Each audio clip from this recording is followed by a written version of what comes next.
शक्तिशाली बनाना है, हमें एक रहना है, एकजुट रहना है, ऐसी हर ताकत को हराना है जो हमें बांटने की साजिश रच रही है। तो हमें एक रहना है, एकजुट रहना है, प्रधानमंत्री नरेंद्र मोदी ने कहा। आज इसी विषय पर हम चर्चा करने वाले हैं। चर्चा करने के लिए तमाम पैनलिस्ट हमारे साथ जुड़ चुका है। परिचय आपसे कराऊंगी। बीजेपी पार्टी का पक्ष रखने के लिए डॉक्टर हरगोविंद अरोड़ा जी हमारे साथ जुड़ चुके हैं। अरोड़ा जी, बहुत बहुत स्वागत है आपका सुदर्शन न्यूज में।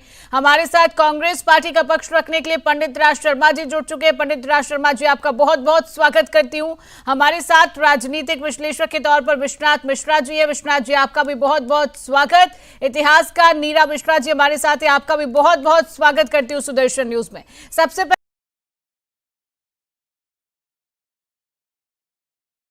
ठीक है, हरगोविंद जी जवाब दीजिए। पंडित राज शर्मा जी की बात का जवाब दीजिए। क्या सिर्फ प्रधानमंत्री हिंदुओं के मंदिरों का निर्माण करते, इनको चर्च के मंदिर का, चर्च का भी निर्माण करना चाहिए, दरगाह का निर्माण करना चाहिए? पंडित राज शर्मा जी का ये कहना है, जवाब दीजिए आप। वंदे मातरम, हर हर महादेव, भारत माता की जय। पंडित जी बीच में आपको टोका नहीं ना, तो आशा करता हूं आप धैर्य और क्षमता रखेंगे सुनने की। कृपया सुनिए। पंडित जी के प्रश्न पे आने से पहले हर हर महादेव। देखिए, कांग्रेस को यह स्पष्ट हो जाना चाहिए कि यह भारतीय जनता पार्टी का कार्यक्रम नहीं था, ये सोमनाथ ट्रस्ट का कार्यक्रम था। और आज से 75 वर्ष पूर्व भी तत्कालीन प्रधानमंत्री जी को निमंत्रण दिया गया था और उन्होंने अस्वीकार कर दिया था, तभी तो और उन्होंने राजेंद्र बाबू को भी जाने से मना किया। दूसरे, अभी कांग्रेस ने कहा कि प्रधानमंत्री जी मंदिरों का उद्घाटन करते हैं, चर्च का क्यों नहीं करते? बंधु, कोई चर्च आप बता दीजिए जिसे आक्रांताओं ने ध्वस्त किया हो और जिससे भारत की अस्मिता धूमिल हुई हो, तो निश्चित ही प्रधानमंत्री जी उसका पुनर्निर्माण करवाएंगे और उसका उद्घाटन भी करेंगे।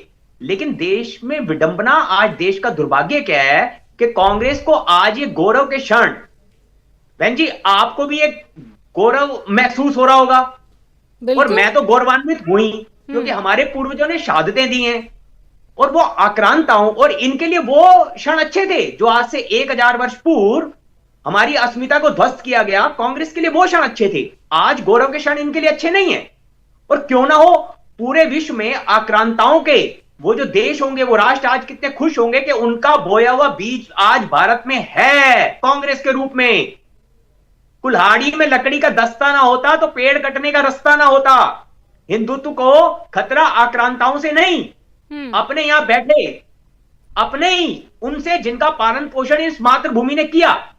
दूसरे, तुष्टीकरण करते करते कांग्रेस अगर अपना इस्लामीकरण कर बैठी तो उसमें क्या भारतीय जनता पार्टी का दोष है या देश की जनता का दोष है? और एक बात मैं अपने कांग्रेस के प्रवक्ता को स्पष्ट कर दूं, सोमनाथ मंदिर का निर्माण भारत की जनता के खून पसीने की गाड़ी कमाई से किया गया था, किसी राष्ट्र को लूटकर या लूट खसोट के पैसे से नहीं किया गया था। यह आपको स्पष्ट हो जाना चाहिए। तो कृपया बंधु, भाजपा का विरोध करने से पहले आप यह देख लें कि आप देश का और अपनी संस्कृति का विरोध ना कर पाए। ठीक है, हमारे साथ विश्वनाथ मिश्रा जी राजनीतिक विश्लेषक भी बने हुए हैं। दर्शकों का आप सभी पैनलिस्ट का चर्चा में बहुत बहुत स्वागत है। सीधा वापस लौटेंगे हरगोविंद जी। पंडित राज शर्मा जी को आज प्रधानमंत्री डल नजर आते हैं। पंडित राज शर्मा जी कहते हैं कि आज अच्छा नहीं लग रहा है। अब मुझे नहीं पता कि क्या अच्छा नहीं लग रहा है। हरगोविंद जी। पंडित राज शर्मा जी, आपको और समस्त कांग्रेस आपके दल को ये याद दिला दूं कि भारत में प्राचीन मंदिर आस्था और विज्ञान का केंद्र है। जिस सोमनाथ पर आप इतना विलाप कर रहे हैं, छाती पीट रहे हैं, वो सोमनाथ का जो मंदिर है वो उत्तरी ध्रुव और दक्षिणी ध्रुव की जो सीधी रेखा है उस पर स्थित है, और हजारों वर्ष पूर्व जब दूरबीन का आविष्कार भी नहीं हुआ था। दूसरे, आप अपने नाम के साथ जो पंडित लिखते हैं और आज जो आप वो कृत्य, एक चाटुकारिता का शहद चाटने के लिए जो आप कृत्य कर रहे हैं, देखिए आप बीच में टोकिए नहीं भाई साहब। तो आपकी समस्या क्या है कि सच आप सुनना चाहते नहीं है? नहीं, आप बात पूरी सुनिए, बात पूरी सुनिए, तो आपकी आलोचना तो होगी। ये डिसाइड करेंगे। नहीं, ये सारा आपके कर्मों का फल है जो आपकी पार्टी को मिल रहा है, वो आपको भुगतना पड़ेगा। जैसा कर्म करेगा वैसा फल देगा भगवान, यह है गीता का ज्ञान। जो तुष्टीकरण की नीति पर आपके दल ने चलकर अपना विनाश किया, उसी तुष्टीकरण की नीति पे चलकर आज आप अपने पूर्वजों का अपमान कर रहे हैं। धर्म की रक्षा का दायित्व आपके ऊपर अधिक है, क्योंकि आप पंडित हैं।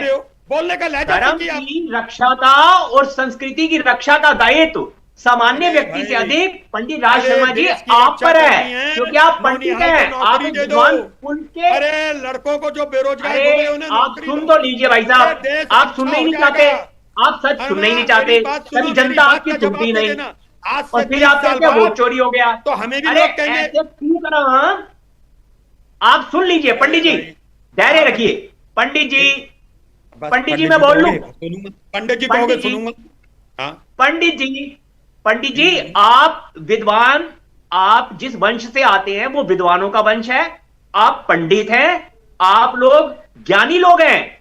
धर्म की रक्षा और संस्कृति की रक्षा और मान मर्यादा का दायित्व सामान्य नागरिक। अरे भाई साहब आप सुनो नहीं, अरे भाई साहब आप तो बात तो सुनिए, विषय से भटकाते हैं, फिर आप बीच में इंटरप्ट करते हैं, तो ऐसे कैसे? एक आप राष्ट्रीय चैनल पर हैं, आप धैर्य रखिए, आप नैतिकता रखिए। आप पंडित वंश से आते हैं, आप विद्वान वंश से आते हैं। संस्कृति की रक्षा और धर्म की रक्षा का दायित्व तो सामान्य व्यक्ति से अधिक आपका है। लेकिन आज उस चाटुकारिता का शायद चाटने के चक्कर में आप जो कृत्य कर रहे हैं और आपकी पार्टी, तो क्या आपके पूर्वज स्वर्ग में बैठे हुए आपको आशीर्वाद दे रहे होंगे? क्या आप धर्म की हानि कर रहे हैं? देश को बचाने के लिए योगदान दे रहे हैं आपसे।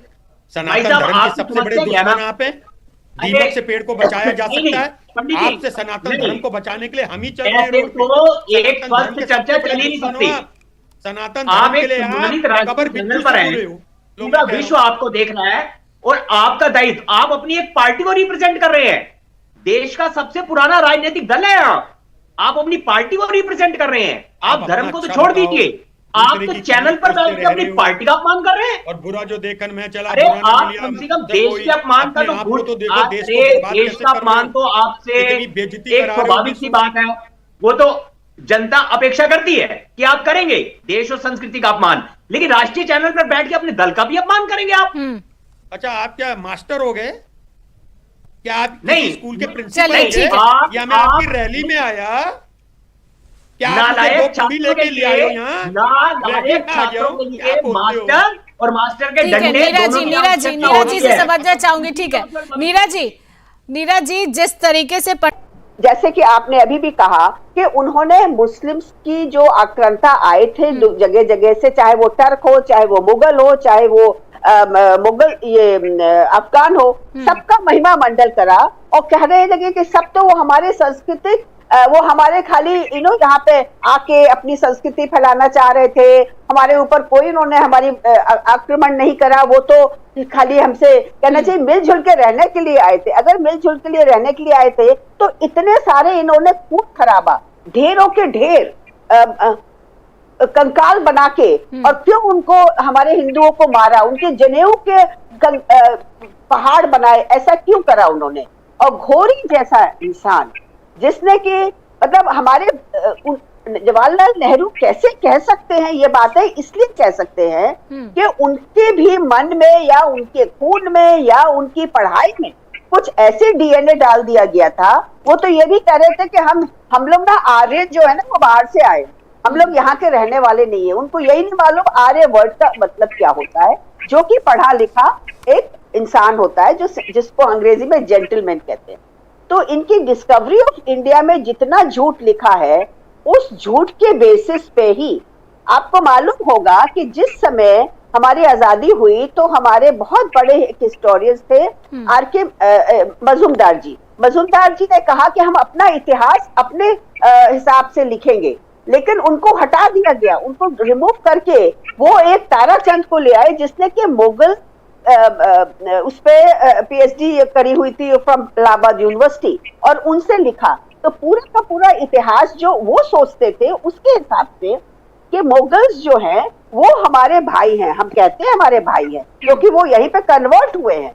लेकिन उनकी जो मानसिकता थी वो मानसिकता ये थी कि ये लोग हमको, हमारे लिए इन्होंने कोई बुरा नहीं करा है, और सबसे बड़ी बात जो प्रॉब्लमेटिक हुई थी आजादी के समय वो ये हुई थी कि जब पटेल जी जगह जगह जा रहे थे और जूनागढ़ वाले भी हमारे साथ मिलने को राजी हो गए थे, तो 600 प्लस हिंदू प्रिंसली स्टेट्स मिलके भारत के लिए एक समझौता हुआ था कि हमें आजादी मिलेगी। और ये लोग कहते हैं कि नहीं, हमसे आजादी ली, हमको आजादी दी। इस बात को लेके इतना ज्यादा उन लोगों में कहते हैं तुष्टीकरण की बात को फैला दिया गया। तो हमारे हिसाब से जो डिस्कवरी ऑफ इंडिया, ऐसी किताबों को हमारे पाठ्यक्रम से हटा देना चाहिए, क्योंकि ये भारत की अस्मिता के ऊपर एक बहुत बड़ा घात। तो और शर्मा जी, इसका जवाब पंडित राज शर्मा जी देंगे। जिस तरीके से ये कह रहे थे, क्यों किताब में आक्रांताओं का इतना महिमा मंडन, ये कहा जाए कि हमारे साथ मिलजुल कर रहने के लिए आए। अरे मिलजुल कर रहने के लिए आए हैं तो मंदिर तोड़ेंगे, मिलजुल कर रहने के लिए आए हैं तो हिंदुओं पर हमला करेंगे। अच्छा, सबसे बड़ी बात तो ये है कि मेरी बात सुनिए, मुझे सफिशिएंट टाइम दिया करिए। आप, मैं एक प्रवक्ता हूँ, ये 3 लोग प्रवक्ता हैं, तो आप इनको अगर दे रही हैं टाइम, तो ये मुझे तो 1/4 टाइम आपको सबसे ज्यादा टाइम दे रही हूँ, आपसे ही सवाल पूछ रही हूँ। आप सबके समय में आप ही जवाब दे रहे हैं, आपको ही समय दे रही हूँ मैं। अब मेरी बात तो सुनिए ना, आप पार्टी ना बने तो बेहतर होगा, अच्छा लगेगा। इन्हीं को बनने, मैं पार्टी नहीं बन रही हूँ। आप मुझे जस्टिफाई मत करिए। पंडित राज शर्मा जी, आपसे जो सवाल पूछा, आप अपने सवाल का जवाब जानना चाहता हूँ। बात करने को कुछ भी नहीं है मिश्रा जी, मैं आपकी बात में कोई बात नहीं कहना केवल विषय को भटका रहे हैं, मेरी बात और सुन कुछ लीजिए, भी मुझे नहीं कर अच्छा रहे। नहीं लगेगा। पंडित राज शर्मा जी सुनियोजित ढंग से विषय को भटकाने में माहिर हैं, सबसे और ये डिस्कवरी ऑफ इंडिया पे बोलेंगे ही नहीं। बच्चों को पैरासाइट हो, बच्चों के लिए मैं कहने की शिक्षा पद्धति का दूसरा संस्करण जो था वो डिस्कवरी ऑफ इंडिया था। तो दिक्कत जो यह है, आपसे कैसे बचाएं? अंग्रेजों के एजेंट द्वारा भारत की जनता पर और हमारी शिक्षा पद्धति पे थोपा गया था। अच्छा, आप एक बात बताइए मुझे, हिंदू मुस्लिम एक साथ नहीं रह सकते, ये किसने शुरुआत करी थी? बोलो अब, दू पे दू चलो, किसने करी थी? एक छत के नीचे रह सकते तो विभाजन आपने किया? अरे किसने करी थी? आपकी हिंदू सभा थी, पहली बात। दूसरी बात, आपके आरएस के, आपका एक पूर्वज बताओ जिन्होंने आजादी के आंदोलन में कुछ करा हो। अंग्रेजों की मुखबरी कौन करता था? विभाजन करने वाले मुखबरी कौन करता था भाई? आपके पंडित नेहरू थे, जिसका दंश देश की जनता को, हमारे पूर्व ने वो दंश झेला। बोलता है, आप यहाँ बैठकर बातें कर रहे हैं। पंडित राज शर्मा जी के पास डिस्कवरी ऑफ इंडिया किताब में क्या महिमा मंडन ने, उसका जो सवाल पूछा उस बात का इनके पास जवाब नहीं है। विश्वनाथ मिश्रा जी, जब डिस्कवरी ऑफ इंडिया की बात होती है तो पंडित राज शर्मा जी के पास बताने के लिए कोई जवाब नहीं होता है। ये पैरासूट की बात करने लगते हैं, पैरासाइट की बातें करने लगते हैं। क्यों? और क्या? क्यों छुपाया जाता है? क्यों छुपाया जाता है कि उसमें जो बातें कही गई उसको बताएं? विश्वनाथ जी, कांग्रेस इतने कुत्सित तरीके से कांग्रेस ने भारत की सांस्कृतिक चेतना को नष्ट किया है, उसका उदाहरण दूसरा नहीं मिलेगा। आज ये वोट चोरी की बात करते हैं, भारत के इतिहास में पहली वोट चोरी जो हुई वो नेहरू जी ने की। 14 राज्य थे, 14 में से 0 वोट पाने वाला जबरदस्ती टेक ओवर करता है, बुलडोज करके प्रधानमंत्री पद पे चढ़ जाता है।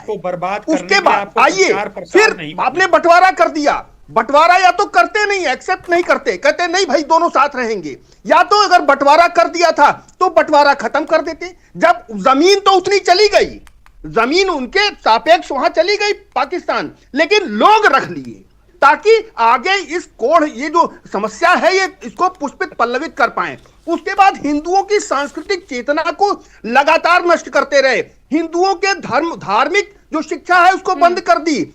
मंदिरों से जो पैसा आ रहा है वो इसको इकट्ठा करके मुसलमानों को, मस्जिदों को, उनको देना शुरू कर दिया। अरे कितना करोगे आप? क्या करोगे? पंडित राज शर्मा जी जो सच बोलने लगता है वो आपको चुभने लगता है, पार्टी का प्रवक्ता लगने लगता है।